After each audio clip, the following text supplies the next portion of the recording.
அஸ்ஸலாமு அலைக்கும். இன்றைக்கி சூப்பரான சாப்பாடு தான். அடிக்கிற வெயிலுக்கு நல்ல ஜில்லுன்னு சாப்பாடு. என்ன சாப்பாடுனா தயிர் சோறு தான். தயிரை தாளித்து சோறை ரெடி பண்ணி வச்சாச்சு.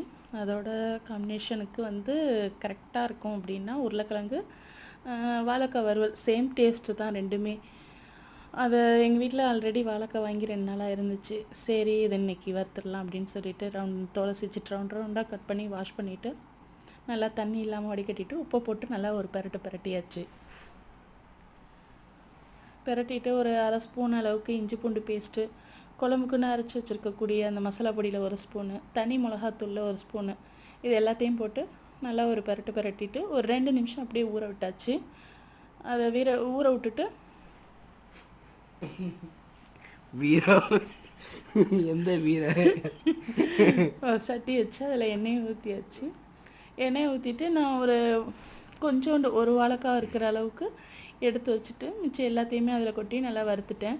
வறுத்துட்ருக்கிறப்பயே அந்த பக்குவம் என்னென்னா ஒரு 2 நிமிஷத்துலேயே ரெடி ஆகிடும். ரெடி ஆனால் நம்ம இவ்வளோ எண்ணெய் ஊற்றிருக்கோமே அப்படின்ட்டு இருக்கலாம் தேவைப்படாது. அதை எல்லாத்தையுமே உறிஞ்சிரும். அந்த எண்ணெயை ஃபுல்லாகவே உறிஞ்சிருச்சுன்னா வதங்கிருச்சு நல்லா அர்த்தம். சுத்தமாக எண்ணெய் இருக்காது, எல்லா எண்ணெயுமே உறிஞ்சி எடுத்துரும். அதான் அது வதங்கி ரெடி ஆயிடுச்சுங்கிற அர்த்தம். அதோட நம்ம அடுப்பை ஆஃப் பண்ணிடலாம். தயிர் சோறுக்கு இந்த வாழைக்காய் அதோடு சேர்த்து முருங்கைக்கீரை இது எல்லாத்தையும் வச்சு சாப்பிட்டு பாருங்க, சூப்பராக இருக்கும். எந்த வீரத்தை போட்டு அடைக்குது. அஸ்ஸலாமு அலைக்கும்.